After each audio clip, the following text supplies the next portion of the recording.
आज हम कक्षा 10 के लेखन खंड के अंतर्गत आने वाले विषय विज्ञापन लेखन के बारे में पढ़ेंगे। आइए अब विज्ञापन का अर्थ एवं परिभाषा जान लेते हैं। विज्ञापन शब्द वी तथा ज्ञापन दो शब्दों से मिलकर बना है। वी का अर्थ होता है विशेष और ज्ञापन का अर्थ होता है सार्वजनिक सूचना।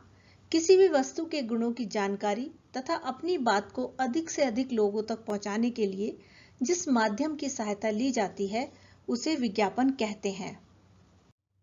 अब जानते हैं कि विज्ञापन की आवश्यकता क्यों पड़ती है। कोई भी वस्तु कितनी भी अच्छी क्यों ना हो, बिना विज्ञापन के लोगों तक अपनी पहुंच नहीं बना सकती। किसी भी नए उत्पाद के विषय में जानकारी देने, इसकी विशेषताएं व प्राप्ति स्थान बताने के लिए हमें विज्ञापन की आवश्यकता पड़ती है। आइए अब हम देखते हैं कि विज्ञापन के उद्देश्य क्या हैं। पहला है नवीन वस्तुओं और सेवाओं की सूचना देना। दूसरा, किसी भी वस्तु की ओर लोगों का ध्यान आकर्षित करना। तीसरा, उपभोक्ताओं में वस्तु के प्रति रुचि तथा विश्वास उत्पन्न करना। चौथा, विशेष छूट आदि की जानकारी देते हुए उपभोक्ता मांग में वृद्धि करना। पांचवा, अन्य कंपनियों के उत्पादनों की तुलनात्मक जानकारी देना। अपने सामान को अधिक से अधिक लोगों तक पहुंचाने के लिए विज्ञापन के विविध माध्यमों का सहारा लिया जाता है। सभी संचार के माध्यम विज्ञापन के माध्यम होते हैं। इनमें पहला है मुद्रण या लिखित माध्यम। इसके अंतर्गत वे सभी माध्यम आते हैं जो प्रिंट किए जाते हैं और लिखित रूप में होते हैं, जैसे किताबें, समाचार पत्र, मैगजीन, पोस्टर आदि। समाचार पत्रों में हम क्लासिफाइड देखते हैं, जिसमें निश्चित पृष्ठ और एक निश्चित शीर्षक के अंतर्गत विज्ञापन छपे होते हैं। इनमें विवाह संबंधी, घर को किराए पर देने हेतु, पुराने सामान की बिक्री की जानकारी देने वाले विज्ञापन होते हैं। दूसरा माध्यम है इलेक्ट्रॉनिक माध्यम।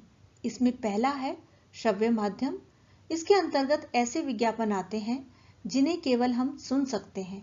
जब भी हम रेडियो पर कोई भी प्रोग्राम सुनते हैं या गाड़ी में एफएम सुन रहे होते हैं तो उन कार्यक्रमों के बीच बीच में इन विज्ञापनों का प्रसारण किया जाता है। दूसरा है दृश्य और श्रव्य, अर्थात जिन्हें हम देख भी सकते हैं और सुन भी सकते हैं। ऐसे विज्ञापनों का प्रभाव अधिक होता है, लोग इन्हें याद रखते हैं, इनसे प्रभावित होकर सामान खरीदने जाते हैं। टीवी, इंटरनेट, सोशल मीडिया पर इस तरीके के विज्ञापन प्रसारित किए जाते हैं। इसके अलावा सिनेमाघर, पोस्टर, उपहार, कैलेंडर, डायरी, स्टिकर, इस तरीके के माध्यमों का भी सहारा लिया जाता है।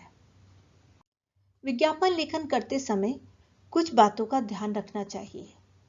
इसे बॉक्स में ही प्रस्तुत करना चाहिए, इससे अधिक प्रभावशाली लगता है। शब्द ऐसे होने चाहिए जो कम से कम होने पर भी अधिक से अधिक अर्थ को अभिव्यक्त करें। इसमें किसी चित्र या रेखा चित्र का प्रयोग होना चाहिए। कोई ऐसी पंक्ति लिखनी चाहिए जो स्लोगन की तरह हो और ध्यान आकर्षित करके याद रह जाने वाली हो। विज्ञापन में केवल वस्तु से संबंधित विषय के बारे में ही लिखना चाहिए। विज्ञापन के अंत में संपर्क नंबर या पता अवश्य लिखना चाहिए।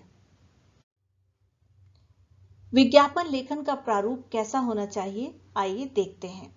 सबसे पहले हमें एक बॉक्स बनाना चाहिए। उसके दोनों ओर कुछ लुभावने शब्द लिखने चाहिए, जैसे सेल सेल, धमाका, खुशखबरी आदि। केंद्र में शीर्षक लिखना चाहिए। विषय से संबंधित कोई आकर्षक नारा या स्लोगन भी लिख सकते हैं। उसके बाद उसकी विशेषताएं लिखनी चाहिए। विज्ञापित वस्तु का चित्र बनाना चाहिए, इससे लोगों का ध्यान उसकी तरफ खिंचता है और विज्ञापन भी आकर्षक लगता है। कुछ प्रेरक वाक्य भी लिखने चाहिए, जैसे स्टॉक सीमित है, जल्दी आइए जल्दी पाइए। उसके बाद हमें अंत में अपना संपर्क नंबर देना चाहिए। आइए अब विज्ञापन लेखन के कुछ उदाहरण देखते हैं। अपने पुराने मकान को बेचने संबंधी विज्ञापन का आलेख लगभग 50 शब्दों में तैयार कीजिए। हम इस विज्ञापन को इस तरीके से तैयार कर सकते हैं। यह विज्ञापन मकान की बिक्री के लिए है, तो केंद्र में मकान बिकाऊ है, यह शीर्षक दिया गया है। इसके बाद मकान के आकार, मंजिल तथा इसकी कीमत के बारे में जानकारी दी गई है। यहाँ इसकी सुविधाओं का भी उल्लेख किया गया है, जैसे मंदिर, स्टेशन, स्कूल सभी घर के पास हैं, और अंत में संपर्क सूत्र भी दिया गया है। दूसरा प्रश्न है, आपके शहर में एक पुस्तक प्रदर्शनी का आयोजन होने जा रहा है। इसके लिए लगभग 30 से 50 शब्दों में एक विज्ञापन तैयार कीजिए। इसका उदाहरण देखते हैं।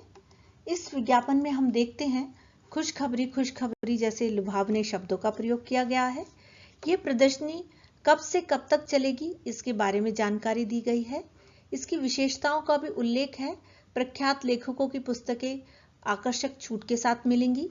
कहानियों तथा नाटकों का मंचन किया जाएगा। लेखकों से रूबरू होने का अवसर मिलेगा। अनेक प्रतियोगिताओं का भी आयोजन किया जाएगा और अंत में प्रदर्शनी का स्थान प्रगति मैदान नई दिल्ली यह बताया गया है और साथ में संपर्क सूत्र भी दिया गया है। इस तरह से हम देखते हैं कि सभी बातों की जानकारी बड़े स्पष्ट तरीके से प्रस्तुत की गई है।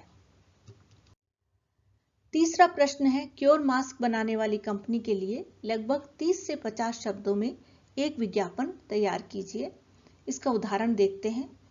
इस विज्ञापन में हम देखते हैं कि केंद्र में विज्ञापन बनाने वाली कंपनी का नाम लिखा हुआ है। इस कोरोना से बचाव हेतु 2 नारों का इसमें उल्लेख किया गया है। एक है जान है तो जहान है, दूसरा मास्क जरूर लगाना है, खुद को कोरोना से बचाना है।